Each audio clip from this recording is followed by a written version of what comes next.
Channel of Vadodara.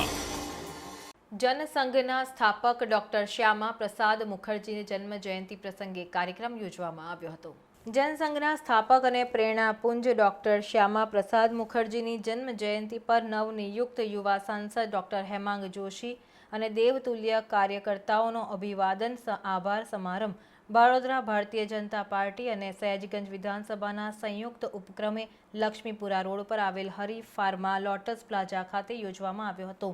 આ કાર્યક્રમમાં શહેર ભાજપ અધ્યક્ષ ડોક્ટર વિજય શાહ, રાવપુરા ધારાસભ્ય બાળકૃષ્ણ શુક્લ, માંજલપુર ધારાસભ્ય યોગેશ પટેલ, શહેરવાડી વિસ્તારના ધારાસભ્ય મનીષાબેન વકીલ, અકોટાના ધારાસભ્ય ચૈતન્ય દેસાઈ, મેયર પિંકીબેન સોની સહિત મોટી સંખ્યામાં કાર્યકર્તાઓ હાજર રહ્યા હતા।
આજે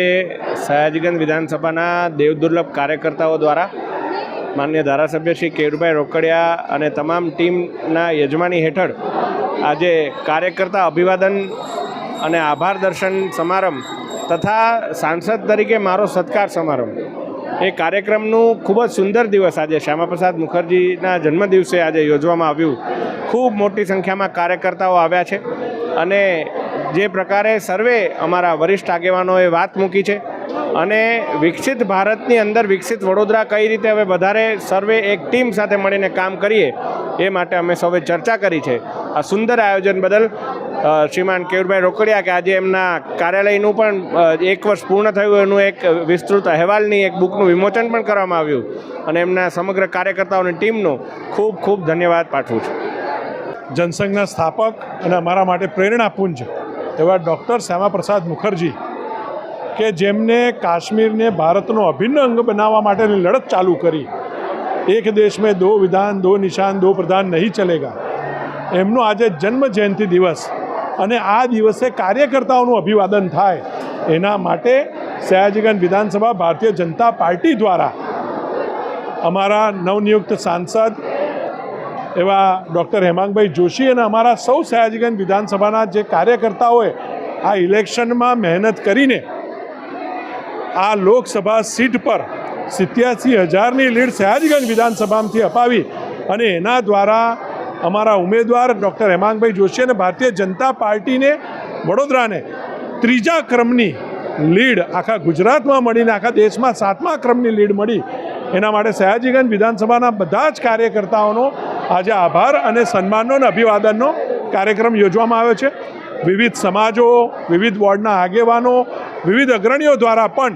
આજે હેમાંગભાઈનું સન્માન કરવામાં આવનાર છે. જે રીતના નારાયણ સેવા કેન્દ્રને 1 વર્ષ પૂર્ણ થયું છે એમાં તમે બુક વિમોચન પણ કર્યું છે, શું કહેશો? નારાયણ સેવા કાર્યાલય એટલે કે સયાજીગંજ વિધાનસભાના કાર્યાલય પ્રમાણ પર જે પ્રમાણે આધાર કાર્ડ કેમ્પ ચાલે છે, આયુષ્માન કાર્ડ કેમ્પ દર શનિવારે ચાલે છે, દર મંગળવારે આધાર કાર્ડનો કેમ્પ ચાલે છે અને અલગ અલગ લોકો પોતાના પ્રશ્નો લઈને વિધાનસભાના લોકો આવતા હોય છે, એમના પ્રશ્નોનું નિરાકરણ આવે છે. આશરે 7,000 જેટલા નાગરિકોની 1 વર્ષમાં મુલાકાત એક જાતનો માઇલસ્ટોન કહેવાય. 40 જેટલા આધાર કાર્ડ કેમ્પ કરવા અને એમાં 4,000 લોકોને લાભ મળવો,